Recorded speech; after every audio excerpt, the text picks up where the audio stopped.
¿Qué tal? Como siempre un gusto saludarle desde la capital de la República Mexicana, desde el Palacio Legislativo de San Lázaro, pues en donde estamos a la expectativa de los acuerdos rumbo a lo que será ya el próximo periodo extraordinario, el periodo extraordinario que está en receso y que se reanudará en este mes de junio, ya en el Senado de la República. En la emisión de hoy le vamos a platicar, avanzan pues los dictámenes a los asuntos que se van a estar discutiendo en periodo extraordinario de sesiones y particularmente hoy vamos a tener que centrar nuestra atención en este espacio informativo en la comparecencia del canciller y de la Secretaría de Economía, toda vez que pues tuvieron negociaciones en los Estados Unidos en materia arancelaria y migratoria y por supuesto el Congreso Federal lo citó para rendir cuentas alrededor de este tema. Hoy particularmente estaremos revisando a detalle cómo se dio este intercambio de puntos de vista entre nuestras representantes en el Congreso Federal, nuestras y nuestros representantes y los funcionarios del Poder Ejecutivo. Vamos de inmediato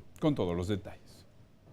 Los titulares de la Secretaría de Relaciones Exteriores y de la Secretaría de Economía comparecen ante legisladores para informar sobre los resultados obtenidos en los esfuerzos de negociación, así decía el punto de acuerdo, respecto de las medidas arancelarias anunciadas por Estados Unidos. Vamos a ver cómo se dio este encuentro.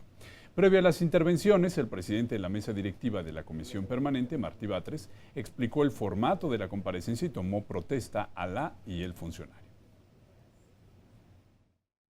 ¿Protestan ustedes decir verdad en la información que expongan a esta asamblea y ante las preguntas que les formulen las señoras y los señores legisladores?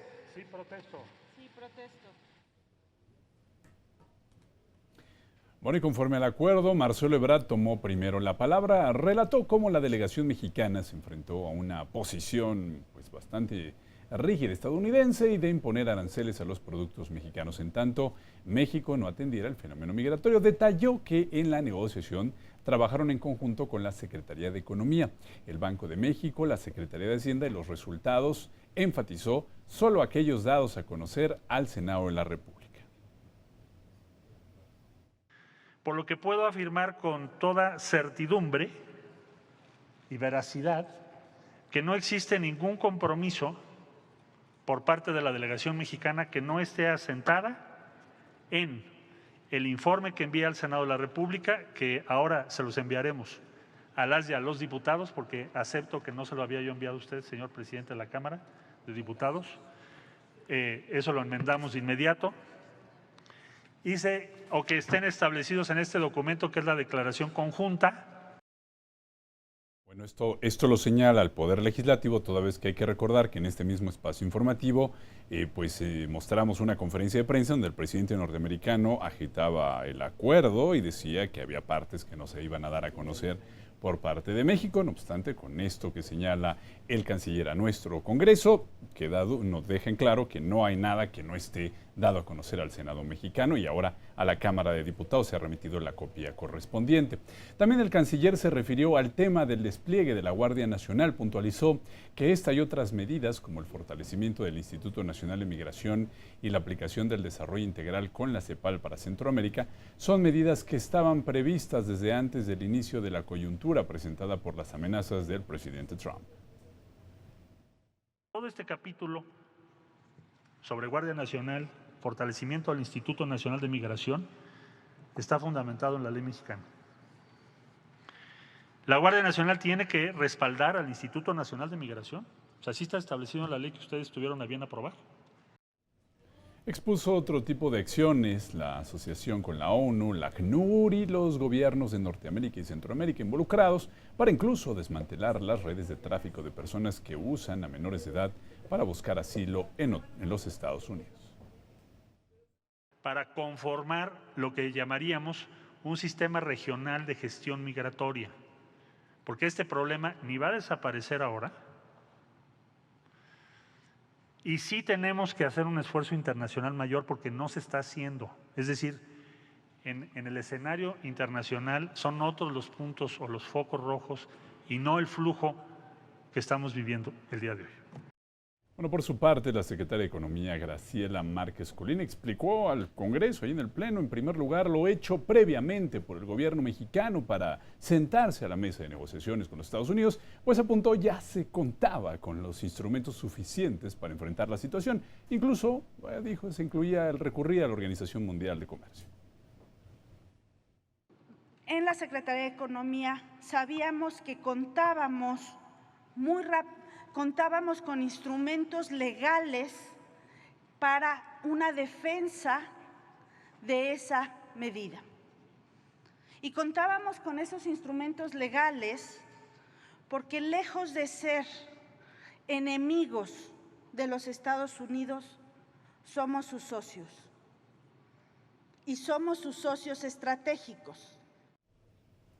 Bueno, aseguró también que la presencia de la Secretaría de Economía obedeció a la necesidad de la delegación mexicana en caso de que Estados Unidos no separara la discusión entre la migración y los aranceles.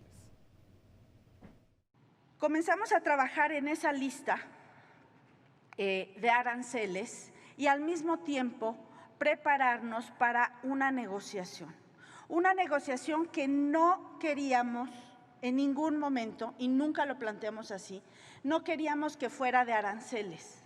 No estábamos discutiendo aranceles. Bueno, la funcionaria también expresó los objetivos de la administración federal, como lo es diversificar los mercados de exportación. Que uno de nuestros pilares era la diversificación comercial, que hoy más que nunca tiene sentido. Hoy más que nunca tenemos que abrir otros espacios para nuestras exportaciones en mercados fuera de la región de América del Norte. Pero también tenemos que defender la integración económica y productiva de América del Norte. Bueno, esto fue lo que explicaban los funcionarios, Secretaría de Economía y Cancillería. Después los legisladores iniciaron pues, sus posicionamientos y preguntas a los funcionarios. El que inició, el diputado Porfirio Muñoz Ledo, quien es vicepresidente de la Comisión Permanente y también presidente de la Cámara de Diputados, solicitó al secretario Marcelo Ebrard no intentar asumir para la Cancillería todas las facultades para la aplicación del acuerdo con los Estados Unidos, pues podría caerse en un problema jurídico. Además, recordó a México como un país que siempre ha luchado por la libertad de tránsito de los migrantes.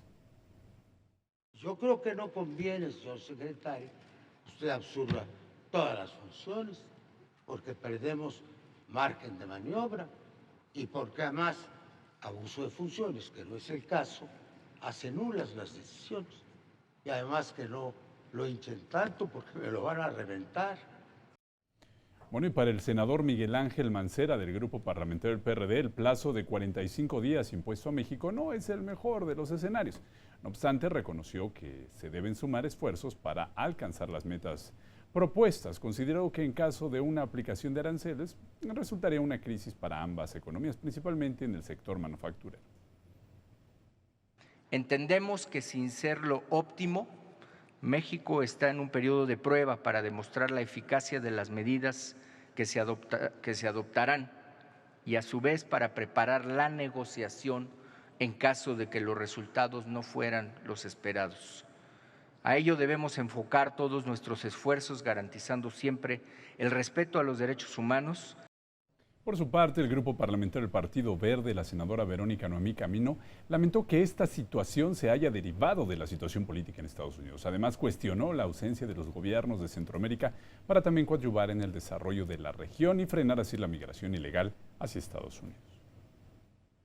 Se presentó un plan migratorio conjunto con los países del Triángulo Norte. Consideramos que si bien el problema del flujo migratorio en México tiene competencia, me parece que hay una ausencia de los mandatarios de Guatemala, Honduras y El Salvador. También tienen responsabilidad en esto. La senadora Sacil de León Vilart del Partido Encuentro Social expresó reconocimiento a la labor emprendida por la delegación mexicana en Washington. Y además mostró preocupación por los cambios recurrentes en el posicionamiento del presidente Trump, por lo que alertó de la necesidad de tener un plan en casi de que Estados Unidos no cumpla con lo acordado. Ante el embate constante del presidente de nuestro país vecino Por lo que si en un momento dado Estados Unidos decide no respetar lo pactado en el acuerdo, ¿cuáles son las medidas o mecanismos de control que se contemplan desde la Cancillería que usted representa como instrumento preventivo ante la incertidumbre de todas las mexicanas y mexicanos de este país? Para la senadora Nancy de la Sierra Aramburo, del grupo del PT, las negociaciones por los aranceles y la migración pues deben discutirse por separado con los Estados Unidos. Insistió en la necesidad de hacer públicos todos aquellos puntos discutidos en Washington. Lamentó que se conozca con más exactitud el despliegue de la Guardia Nacional en la frontera sur. Una total y absoluta claridad y transparencia. Esta soberanía debe tener la certeza que el acuerdo de Estados Unidos no trastoca de ninguna manera al TEMEC. No es posible que nuestras autoridades diplomáticas lleguen a acuerdos en nombre de nuestro país sin transparentarlas. Bueno, y por el grupo parlamentario de Movimiento Ciudadano, el diputado Itzcoatl Donatiu Bravo Padilla cuestionó la decisión de enviar la Guardia Nacional al sur del país, con lo que se rompería, dijo, la tradición mexicana de dar asilo a los extranjeros. También criticó la intención de los Estados Unidos de imponer sus intereses por encima de la legislación de nuestro país. La migración y los problemas de seguridad que compartimos México, Centroamérica y la Unión Americana no se resuelven levantando muros al comercio y a las personas. Por el contrario, necesitamos cerrar filas ante estos retos y atacar estos fenómenos desde su origen, es decir, la pobreza y la inseguridad de la región. Por el grupo parlamentario del PRI, la senadora Beatriz Elena Paredes Rangel exigió respeto a las facultades del Poder Legislativo en su papel de acompañar la política exterior. Hizo un llamado al Ejecutivo a dejar de un lado solo la posición de buena voluntad con los Estados Unidos y advirtió que de continuar en regresión la parte económica, los flujos de migrantes mexicanos se incrementarán en breve. Considero conveniente el Senado se incorpore a la brevedad con un grupo plural que acompañe las negociaciones. Considero trascendental que sean los principios del Pacto Mundial para la Migración Segura, Ordenada y Regular los que permitan el diseño de una estrategia regional. Rechazamos el estatus de tercer país seguro. Bueno, el senador Damián Cepeda Vidales del grupo parlamentario del PAN cuestionó los supuestos objetivos alcanzados por la comitiva mexicana. En su opinión, México se convirtió en el cuidador de la frontera sur de los Estados Unidos, erigiendo un muro humano con Guatemala. Reiteró la pregunta sobre cuáles fueron los acuerdos pactados con Washington. Que se llegó con un ultimátum y se salió con un convenio. Hoy yo lamento informarles que continuamos con el ultimátum y además ya les entregamos la joya más preciada, que es la aceptación futura del tercer país seguro. Esa es la realidad en la que estamos hoy. Y así hay que hablar de frente, con transparencia, con claridad, para resolver todos juntos el problema. Bueno, por parte morona participó el senador Óscar Eduardo Ramírez Aguilar, quien defendió las acciones instrumentadas por México para frenar las amenazas de imposición de aranceles. Subrayó ahí que el envío de tropas de la Guardia Nacional y el fortalecimiento del Instituto Nacional de Migración solo forma parte de la aplicación correcta de lo estipulado por el marco jurídico mexicano. No se puede venir aquí a decir que cedimos cuando teníamos un problema grave económico. Ganar tiempo de 45 días no es perder en una negociación, es ganar.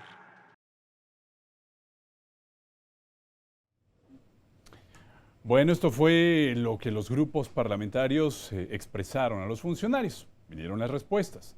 La Secretaría de Economía dio a conocer su agenda durante la negociación. En Estados Unidos, reuniones con congresistas demócratas, con el vicepresidente Mike Pence y el secretario de Estado Mike Pompeo. Señaló que México está listo con una lista de aranceles en caso de ser necesario. Estaremos listos con una lista de aranceles que en realidad no hemos dejado de trabajar con ella. Es algo que estamos ya teniendo un equipo de seguimiento diario. Hay que tomar evidentemente no puedo aquí hacer un listado de todos los productos, además no convendría para la negociación. Lo que puedo expresar son los criterios de selección de tal lista de retaliación y entre ellos se encuentra no afectar el consumo básico. Explicó ahí que se trabaja en la diversificación de la economía, particularmente con Argentina, Brasil, Corea del Sur. Explicó que se busca modernizar también el Tratado de Libre Comercio con la Unión Europea, además de un acuerdo con Centroamérica. Y bueno, también respondió el secretario de Relaciones Exteriores. ¿Qué fue lo que les respondió a los legisladores? Bueno, él señaló que no hay negociación secreta en el acuerdo con Estados Unidos. Aseveró además que toda la información ha sido dada a conocer y pidió el respaldo del Congreso respecto al plazo de 45 días. Pues vamos a tener éxito, doctor. Esa es la resolución que tiene México. Jamás haríamos una negociación de 45 días si no estuviéramos resueltos y tuviéramos una estrategia clara. No puedo dar quizá otros detalles respecto a qué haríamos al día 46, porque no nos conviene. Tenemos que estar preparados. Bueno, en cuestiones migratorias, el canciller Marcelo Ebrard señaló ahí que se está implementando un muro humano en la frontera. Dijo que solo se aplicará la ley para saber el número de personas que entran a México. Dijo que nuestro país no estaba preparado para eso. Sobre la posibilidad de que México pueda ser un tercer país seguro, dijo que el gobierno federal no puede actuar al margen de la Constitución y menos del Senado mexicano. Cualquier compromiso que México asuma de cualquier tipo con otro país tiene que pasar por el Senado de la República. Nosotros no podemos ni podríamos salir el lunes con un acuerdo como se pretende en esta negociación o como se plantea, con un acuerdo de tercer país seguro. Sería violar la Constitución. Nosotros jamás lo aceptaríamos. Luego de estas respuestas de los funcionarios vinieron las réplicas de nuestras y nuestros representantes. Así les contestaron. El tratar de justificar lo injustificable, para vendernos por bueno un acuerdo a todas luces contrario a México y favorable a Estados Unidos y particularmente a los intereses electorales del presidente Donald Trump. Resulta inaceptable que el gobierno federal evite la responsabilidad que tiene frente a la ciudadanía y debemos vivir los próximos 38 días con la espada de Damocles sobre nuestras cabezas, con la bota sobre nuestros cuellos. Una negociación no puede hacerse sin confianza. Y eso es lo que el día de hoy, desde el Partido Verde Ecologista, les digo que la tienen. Confianza y reconocimiento por lo que han hecho y por lo que van a hacer. Que avancemos decididamente en la formulación de la nueva estrategia de desarrollo a la que el presidente de la República hace referencia en el Plan Nacional de Desarrollo 2019-2024. Necesitamos ir sobre los problemas estructurales que no hemos atendido en todos estos años de neoliberalismo. Y también el Grupo Parlamentario de Encuentro Social se suma a lo que por el canciller ha mencionado, que podamos participar en estas negociaciones en las que ustedes están representando a las mexicanas y a los mexicanos. Compañeras y compañeros diputados, únicamente equiparable a los sufridos en 1846 y 1914. Esto exige de parte del Estado mexicano una actitud de firmeza y dignidad que salvaguarde la integridad de la soberanía nacional. Del aislamiento de México ante la crisis de la semana pasada. Hubo silencio absoluto de la comunidad internacional. Naciones Unidas, la OEA, los países de la región e incluso algunos organismos internacionales relacionados con los derechos de los migrantes no hicieron pronunciamiento alguno, ni un solo llamado al diálogo, ni siquiera nos desearon buena suerte en las negociaciones. Ningún país mostró respaldo y solidaridad y México por primera vez se quedó en esa negociación absolutamente solo. ¿Es de preocuparse? Creo que sí. Este antecedente nos da una lectura muy importante. La política exterior de nuestro país demuestra una profunda debilidad. ¿Será acaso consecuencia de que México ha estado distante de los grandes acontecimientos en el escenario internacional? ¿O tal vez estamos pagando las consecuencias de ese aislamiento global deliberado? Y no deja de ser paradójico que el día de hoy renuncia el doctor Tonatiuh Guillén, de los mejores funcionarios de este gobierno, y se nombra a Francisco Garduño, que es el comisionado de los penales. Es decir, va a estar en doble función porque no abandona la Comisión de Penales para hacer de México una gran prisión. Le pregunto si nos puede decir cuál es la estrategia que tiene México para contar pues, con el apoyo de legisladoras, legisladores de Estados Unidos, tanto demócratas y republicanos, por la combinación de ambas cámaras, para que pueda ratificarse el Tratado México, Estados Unidos y Canadá, después de que lo haga nuestro Senado de la República. Ahí tiene usted las voces de los grupos parlamentarios con representación en esta legislatura, no solamente sobre este tema de las negociaciones. Creo que aquí pudimos escuchar el posicionamiento de los grupos, de los partidos políticos respecto a cómo se está orientando la política exterior de nuestro país. Hay que recordar que la Constitución señala que el Senado de la República y el Congreso en general tiene que observar cómo el Ejecutivo desarrolla la política exterior. Con esta comparecencia estamos viendo claramente pues el objetivo de que en la Constitución se haya puesto este asunto de que el Congreso sea pues el que revise la política exterior del Ejecutivo. Bueno, luego de todo esto que escuchamos a detalle, grupos parlamentarios, el canciller, la secretaria de Economía, el presidente de la mesa directiva del Senado, Martí Batres Guadarrama, dio un mensaje final. Habló ahí de la soberanía de nuestro país. El acentuado desequilibrio existente entre los países de esta región nos obliga siempre a recordar que México es un país soberano. Ante la amenaza unilateral de imponer aranceles, nuestra sociedad demandó a sus gobernantes y representantes la defensa clara del supremo interés nacional. Al lado de una prudente diplomacia, debe estar por ello también la firmeza en la defensa de nuestra sociedad, la firmeza en la defensa de nuestra economía y de nuestro Estado nacional. Bueno, así esta reunión, esta comparecencia ante la Comisión Permanente que hemos mostrado a detalle cómo se dio este debate. Bueno, mire, alrededor de las 5 de la tarde de este viernes 14 de junio, a través de su cuenta Twitter, el presidente de la mesa directiva del Senado de la República, vamos a verlo en pantalla, Martí Batres Guadarrama, anunció que se firmó el dictamen de las Comisiones Unidas de Relaciones Exteriores, Economía, Puntos Constitucionales, Relaciones Exteriores, América del Norte, por lo que se ratifica el tratado entre México, Estados Unidos y Canadá, mejor conocido como TEMEC, o se emitió un dictamen al protocolo, el cual sustituye al Tratado de Libre Comercio América del Norte. Esto en comisiones que ya estaban en